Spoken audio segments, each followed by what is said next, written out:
Welcome to this week's edition of the Comic Hero Show. I'm Victor Nunley, and I am the Comic Hero. Like the shirt I'm wearing? Well, you can guess by this shirt that we're in the month of December, and for a lot of us, it's Christmas time. Or if you're my Jewish viewers, you're in the seventh day of Hanukkah. And I've got a lot to talk about, so without further ado, let the ranting begin.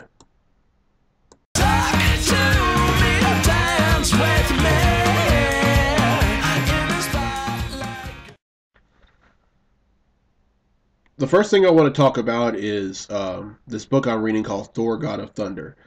There's a miniseries going on in it called The Accursed.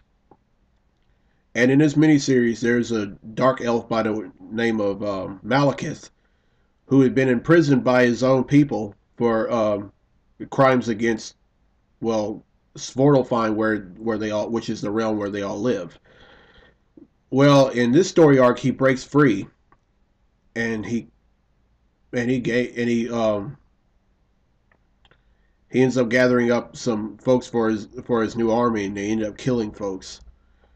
So Thor, along with some other folks from the Nine Realms, decide to go down there, and they kick some behind. At first, it was kind of odd because it was a motley crew. They weren't all the same ancestry. They weren't all Asgardians. I mean, some of them were dwarves, some of them were elves, some of them were ogres, and some of them were trolls. And it was very dysfunctional at first, but then they all decide to, you know, put their differences behind them and fight as one. Although in number 15 of the series, one of them dies. And wait, before you say anything, no, it wasn't Thor. It was actually this ogre. And right after he died, Malekith decided, okay, you had a giant, I killed him. Now I'm going to reveal some giants. So I have some giants of my own, and sadly, there were frost giants. But if you know Thor, just the god of thunder, and then you have these other folks, something good has to come out of it. Besides, I really can't stand for Thor to die a third time since I've been reading them. Okay, remember in episode 7 when one of the comics I bought was Superior Spider-Man number 21, and I told y'all that I didn't know who the person was who was about to drop a car on Spider-Man's head. Well, and I told y'all that I was able to, but I'll be able to tell y'all in the coming weeks. Well, that's now. I can tell you that this muscular woman who was about to drop a car on Spider-Man's head goes by the name of Stunner, and her real name is actually Angelina Brancale, and she was part of a virtual reality program that was done by Otto Octavius, or Doctor Octopus, or Doctor Octopus, um, that went wrong. And she went and tried to beat up Spider-Man. She came real close to beating him, but then there were complications from the virtual reality program, and she ended up in a coma. And I think this took place before I started reading Spider-Man. I didn't start reading Spider-Man until about 9 years ago. And she comes back. She finds out that Doc Ock had died, or rather, Doc Ock's body had died, but his mind, of course, is inside Peter Parker's body. And she goes after Spider-Man. But then when Spider-Man beat him, or beat her rather, and then he uses the virtual reality program for his own twisted purposes, and then destroys it.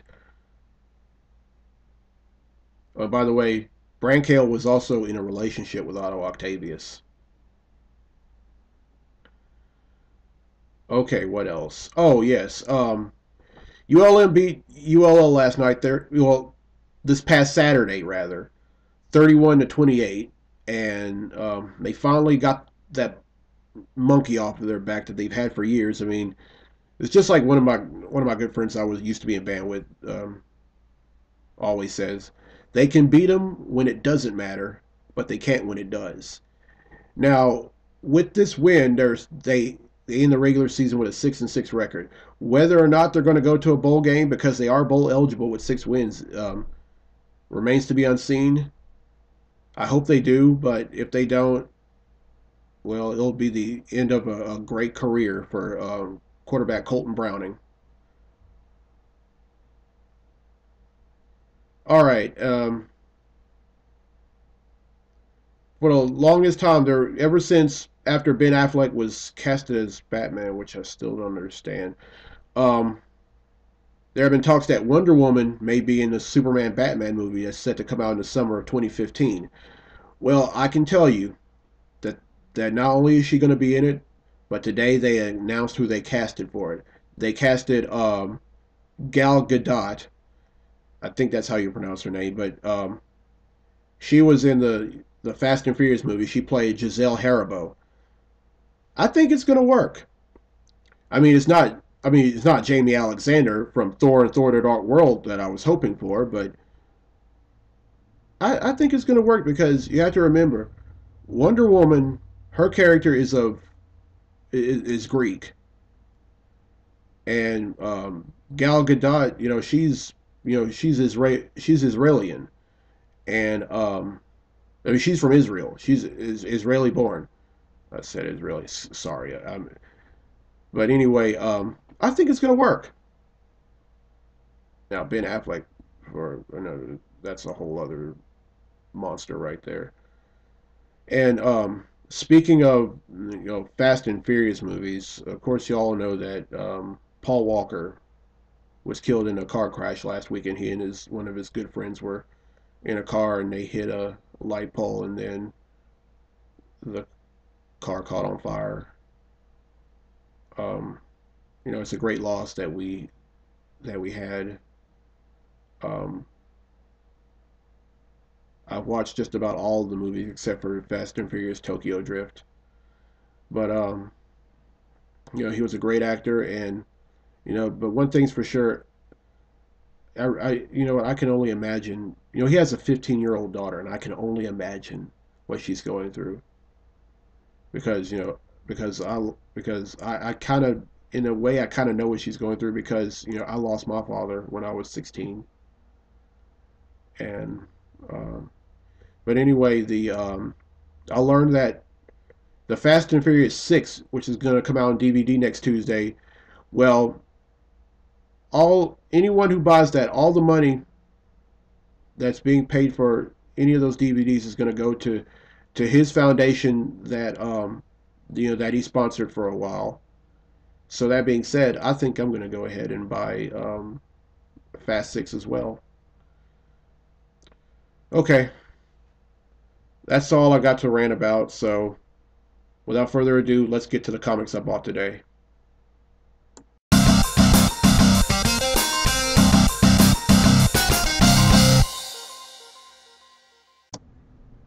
Up first is Teen Titans number 25. This is in this issue we find out the true origin of Kid Flash. Uh, I think this Kid Flash is completely different from the previous one. The previous one was the grandson of Barry Allen. That's why his name was Bart Allen. But we find out the true origin in this one. And by the way, they're still displaced. They haven't gotten back to their Earth yet, and they're trying to find a way to get back. Up next is Amazing X-Men number 2. This is part 2 of the Quest for Nightcrawler story arc. And in this one, I mean, this is a great book. I love how Jason Aaron writes it. And ever since he penciled Superman, I've been a big fan of Ed McGuinness. And if you notice, if you notice, you see Firestar right here. Now, let me tell you something about the character Firestar that a lot of folks don't know. She was actually created for the cartoon in the early '80s called Spider-Man and His Amazing Friends, and before she was she was created, they originally wanted the Human Torch to be part of that team along with Spider-Man and Iceman. Um, but Marvel, I don't think, wanted to pay the royalties to Jack Kirby, who had been, of course, Jack Kirby and Stan Lee both created a Fantastic Four, which the Human Torch is a member of. And so they came with Firestar, but over the years, Marvel decided to incorporate her into the comics, and even gave her own miniseries, and then she eventually became a member of several teams. She was a member of the New Warriors. She was a member of the. She was an Avenger. She was a member of a short-lived team that was full of sidekicks and lower-tiered superheroes called the Young Allies. And now she's an X-Men, or X-Man, rather. Okay, up next is Superman number 25. This is part 4 of the Krypton Return story arc. Um, I think it is at the end of the last issue. They finally realized that that wasn't really Krypton. That was some sick, twisted joke from a villain that they once went up against by the name of Hell, who had, who originally wanted wanted to go back in time and prevent Krypton from exploding.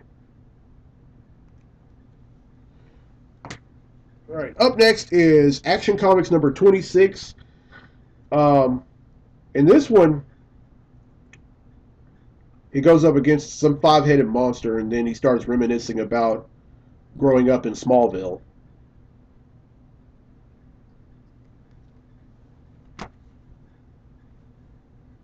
Oh, by the way, that five-headed monster he saved, he's he beat up. I mean, that five-headed monster was about to attack Lana Lang, which is the girl he first fell in love with.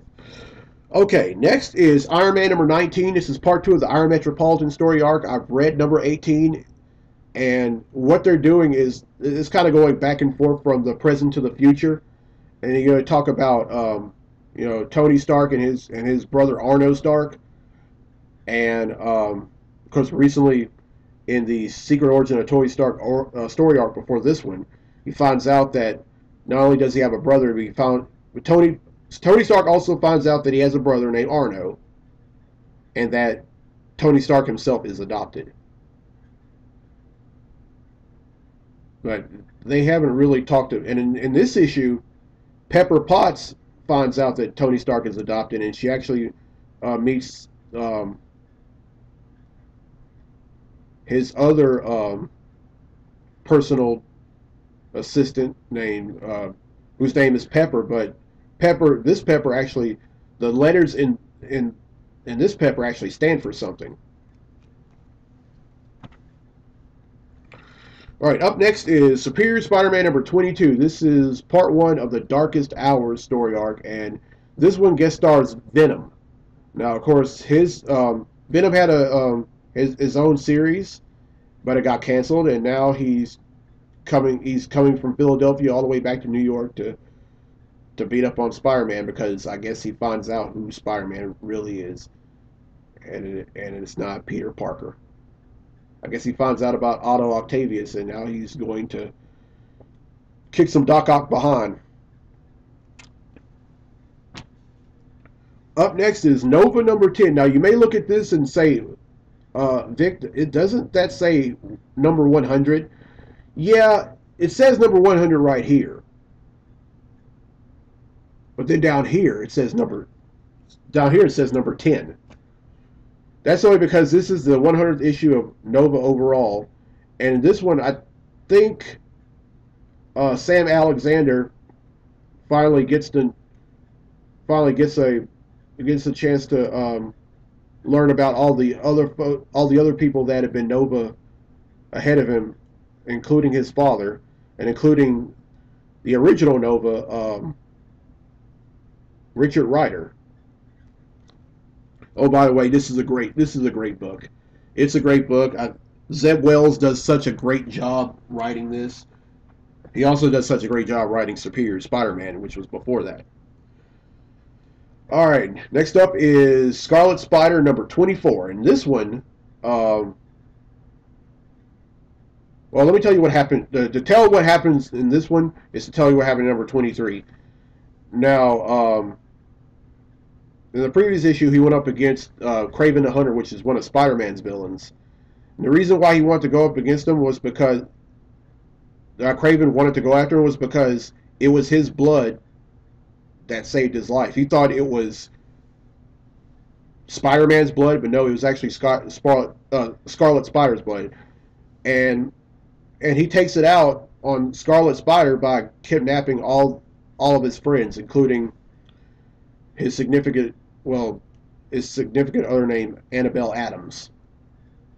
And but he nearly kills one of them. And now the husband of the person that he killed at the end of that issue just found out about his past. Now let me tell you something about Scarlet Spider. Before he was Scarlet Spider, he went by the name Kane, and he was a clone of Spider-Man gone wrong. And he was dying. He was slowly dying, and he went around killing people. Because out of anger that he was dying, until Spider-Man gave him a serum that cured him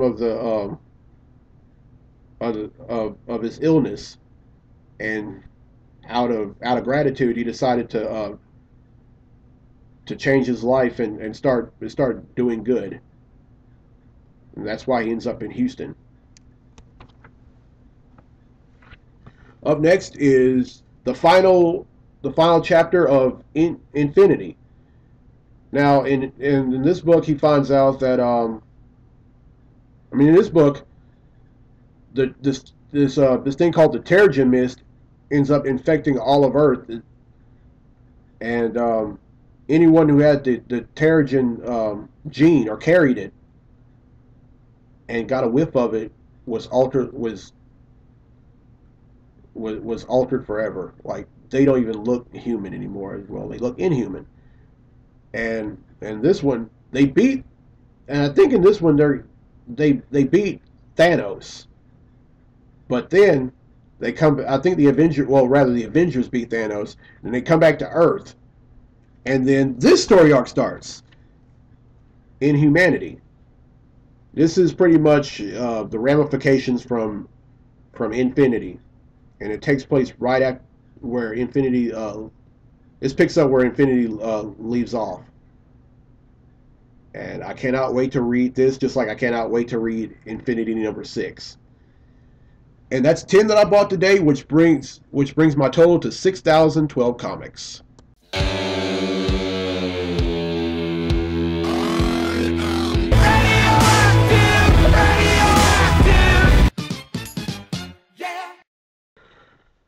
Well, hope you all enjoyed this episode, and I also hope that you enjoyed episode 8, which was the 6,000 comics episode. And I also want to thank James Red Hodge, David Oliver, and Mark Alba for co-hosting with me. And I also want to thank Stephen Taylor for the cameo appearance that he made, or should I say cameo appearance. Oh, and if any of y'all want to help me co-host it again, just let me know. We'll make it happen.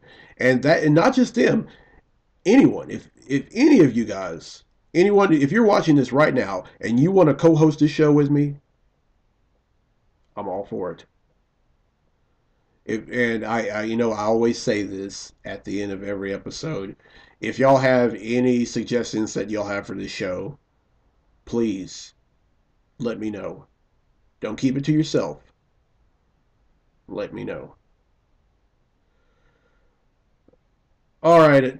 I'm Victor Nully. I'm the Comic Hero. We'll see you next time. Till then, be safe, be blessed, be a hero.